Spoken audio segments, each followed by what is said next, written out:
মুসলমানদের এই ঘুম আগামী দিনে সজাগ হওয়ার জন্য, আজকের এই চন্দ্রতা পুনরায় জাগ্রত এবং শক্তি অর্জন করার জন্য, মানুষ যেমন করে ঘুমায় পূর্ণ সজীবতা অর্জিত হওয়ার জন্য, মুসলমান যেমন ঘুমিয়েছে পূর্ণভাবে জাগ্রত হওয়ার জন্য, যদি মুসলমানদেরকে ময়দানে আনো, যদি মুসলমানদের বিরুদ্ধে তোমরা অংশগ্রহণ করো, মনে রেখো 1400 বছর ইতিহাসে মুসলমানরা ময়দান থেকে পালায় নাই।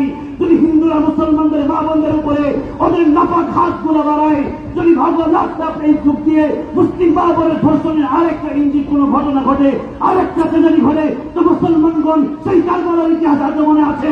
রক্তের ট্রেজেডি দিয়ে হলো মুসলমানদের মা বোনের ইজ্জত রক্ষা করতে তারা সদা সর্ব অবস্থায় প্রস্তুত।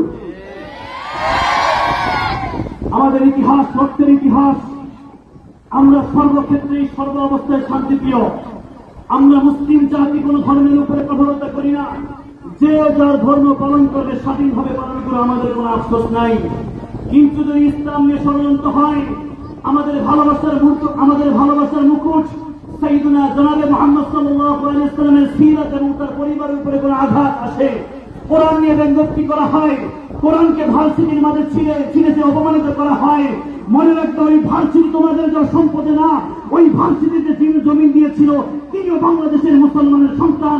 ওই মুসলমানের ভার্সিটিতে একজন মালাউন মুসলমানের কোরআনকে অপদস্থ করবে, মুসলমানের সন্তানদের সাথে কখনো মেনে নিবে না।